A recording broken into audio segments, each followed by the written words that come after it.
Anyone who's a pig knows it's a simple and fun show, right? But have you noticed that there are some animation mistakes throughout the episodes? One of them happens in the electricity episode. Right at the beginning, we see Peppa and George happily dancing, and when the family makes a cardboard TV, they're all having a blast. Then, the power comes back all of a sudden, but that's not the only thing that's sudden. If you look at the family's sound system, you'll see it's now facing the opposite direction from where it was before. First off, what probably caused this to happen was just a little editing mistake, not a ghost living in Peppa's house.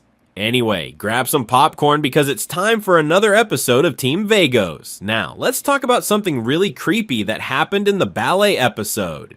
We know Danny, and he's a dog that loves to have fun and play. You want to play ball, right? But when we see Madame Gazelle teaching some dance moves, he does something that we could almost call miraculous. You can see him leave one side of the scene and suddenly show up on the other. Kids are pretty quick and run around a lot, but for Danny to do that, he would definitely need to run almost at the speed of light, sneaking out the back of the school, making a loop, and coming in through the front door. That sounds exhausting.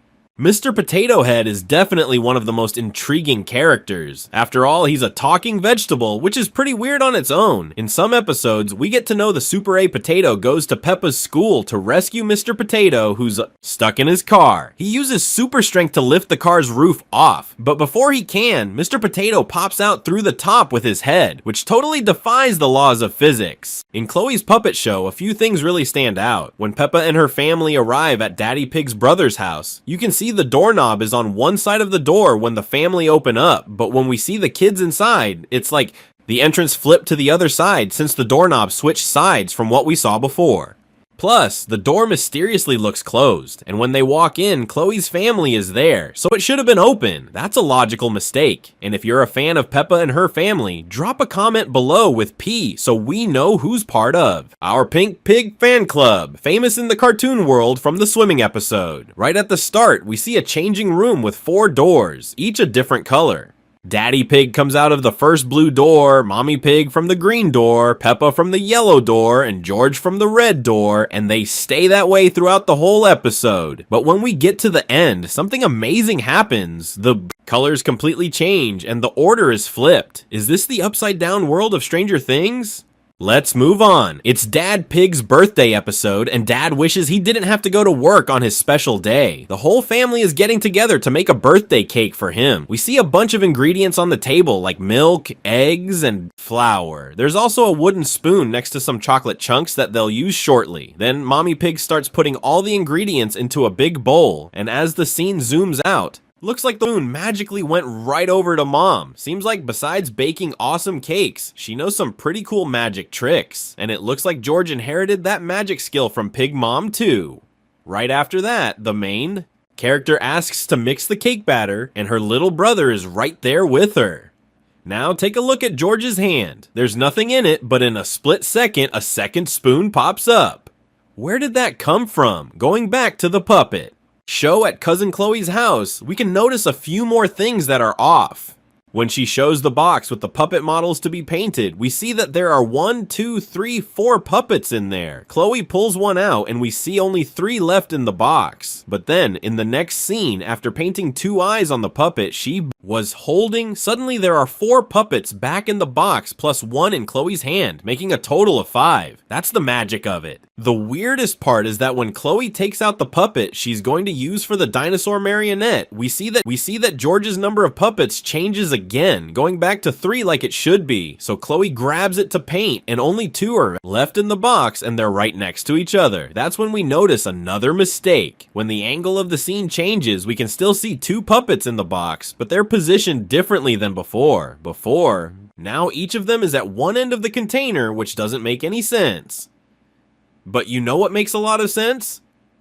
Subscribing to our channel.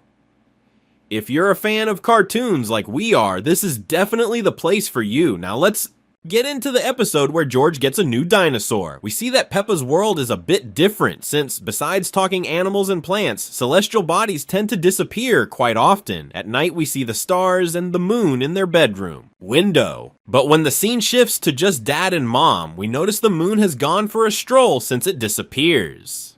In the episode with George's friends, we spot another animation mistake involving objects appearing and disappearing. This time it's the sand buckets that George and his friend were playing with, and they're right next to the kids. So Peppa and Susie start a little argument defending each other. Your brother is just messing around, and notice that when the image zooms back out, the two buckets of sand seem to have disappeared like they were never there. Did the boys toss them in the air while none of us were looking? Besides that hide and seek game in the Chloe's Puppets episode, there's something else kind of weird happening in the room. Notice that on the girl's bed, there's a stuffed animal that looks like a panda, and we also see a ball. But when we go to the part where the kids are having a blast painting their dolls and puppets, we see that both items just vanish like magic. When the two families gather for lunch, notice that the table is full of plates of spaghetti and wine. Glasses for the 4 adults, plus 3 cups of soda for the kids. And check it out, the kids' cups are half full. The wives say that Daddy Pig and his brother look a lot alike, but they insist they don't look anything alike. When the image zooms in, we can see that the cups of the 3 kids are completely empty. So they definitely drank everything while we were watching the two messy brothers. Or maybe someone thought it would be too much trouble to put fizzy drinks back in the containers. Going back to the episode of Daddy Pig's birthday, we notice once again that something doesn't quite add up. After moving George a bit, Mommy Pig asks Peppa to lower the tray so that she puts the inside, but notice that she pours everything from the bowl. So if that happened, why does Mommy Pig put the cake in the oven while Peppa is holding the bowl as if it's not completely empty? How did a spoon end up back in there? This Mommy Pig's kitchen is really confusing me.